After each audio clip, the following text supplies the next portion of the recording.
Hello 882299 এটা কি আপনার নাম্বার? হ্যাঁ কি হয়েছে? বলছি আপনার এই নাম্বারটা আগামী 3 দিনের মধ্যে বন্ধ হয়ে যাবে। নাম্বারটা সক্রিয় রাখতে আপনি আজই রিচার্জ করুন। আমি আবার কি অপরাধ করলাম যে আমার নাম্বারটা বন্ধ করে দেবেন? আসলে আপনি 3 মাস ধরে রিচার্জ করেননি তো, তাই নাম্বারটা বন্ধ হয়ে যাবে। হ্যাঁ দেন, বন্ধ করে দেন। বিড়ি কেনার টাকা নেই, রিচার্জ করুন। হ্যালো স্যার, কালকে আপনাকে ফোন করেছিলাম রিচার্জের জন্য। আপনি এখনো পর্যন্ত রিচার্জ করেননি কেন? আপনাকে আমি কতবার করে বলবো আমি কাজকর্ম করিনি, কাছে টাকা পয়সা নেই। আর এমনি তো আমি কাউকে ফোন করিনি, আর আমাকে ফোন করার মতো কেউ নেই। দেন সিম বন্ধ করে দেন। সত্যি কি আপনাকে ফোন করার মতো কেউ নেই? না নেই, আমার বন্ধু বান্ধব গার্লফ্রেন্ড বয়ফ্রেন্ড কেউ নেই। তোমার যদি অতই দরদ লাগে তুমি রিচার্জটা করে দাও না। যত সব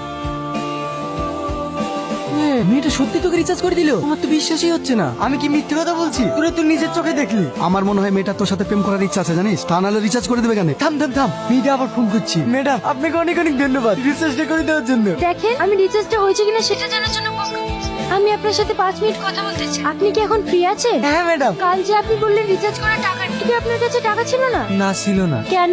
আমি কাজ কাম করিনি, সারাদিনই ঘুরি বেড়াই। টাকা কোথায় পাবো? বেকার ঘুরে বেড়ান কেন? কোনো কাজ করতে পারেন না? ও কাজ টাজ করতে ভালো লাগে না। আপনার বাবা খেটে খাওয়াচ্ছে বলে আপনার কিছু মনে হচ্ছে না। আপনি যদি আমার জায়গায় থাকতেন তাহলে বুঝতে পারতেন। আপনার জায়গায় থাকলে তো আমি রিল্যাক্স করে বেড়াতাম। আপনি তো কোটিপতি। আপনি ভুল ভাবছেন। আমি একটা গরিব ঘরের, মাটা অনেকদিন আগেই মারা গেছে। বাড়িতে বাবা অসুস্থ, সংসারের সমস্ত দায়িত্বই আমার কাছে। সারা মাস কাজ করে মাত্র 8,000 টাকা মাইনে পাই, তার মধ্যে 5,000 টাকায় বাবার ওষুধ কিনতে চলে যায়। তাহলে আপনিই বলুন, আমি একজন মেয়ে হয়ে যদি এত কষ্ট করে সংসার চালাতে পারি, তাহলে আপনি একজন ছেলে হয়ে কেন পারবেন? চুপ করে আছেন যে? একটা কথা মনে রাখবেন, টাকা ছাড়া এই দুনিয়াতে মানুষের কোনো সম্মান নেই। যখন আপনার কাছে টাকা থাকবে তখন সবাই আপনার কাছে থাকবে। তাই টাকা উপার্জন করা শিখুন।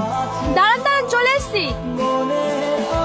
তুই নাকি একবার ফোন করি। হ্যালো, আমি রাহুল বলছি। আমি আপনাকে কিভাবে সাহায্য করতে পারি? বলছিলাম ওখানে তুহিনে নামে একটা মেয়ে কাজ করে, ওকে ফোনটা দেন না। এটা একটা প্রফেশনাল লাইন, এখানে আপনি কারোর সঙ্গে পার্সোনাল ভাবে কথা বলতে পারেন। আপনার কোনো দরকার থাকলে বলুন, আমি হেল্প করছি। না না ঠিক আছে, রাখছি।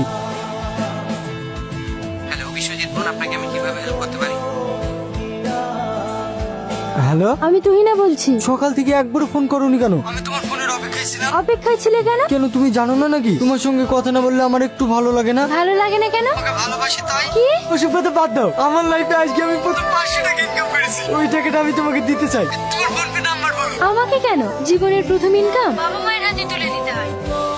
তুই না, এটা কি প্রেম করার জায়গা? ওকে এখানে রাখা হচ্ছে কাজটার প্রবলেম। জেনে সেটা সলভ করার জন্য, তার সাথে প্রেম করার জন্য না। না মানে স্যার, চুপ করো তুমি। আমি কয়েকদিন ধরে লক্ষ্য করে দেখছি তুমি একই নম্বরে বারবার ফোন করে 2-3 ঘন্টা ধরে কথা বলছো। তাই তোমাকে আমি আর এখানে রাখতে চাই না। না স্যার এরকম করবেন না। আপনি তো সবই জানেন, আমার বাড়িতে অসুস্থ বাবা, চাকরিটা চলে গেলে আমি খুব সমস্যায় পড়ে যাব। সেটা তোমার আগে ভাবা দরকার ছিল। তুমি এই মুহূর্তে এখান থেকে বেরিয়ে যাও।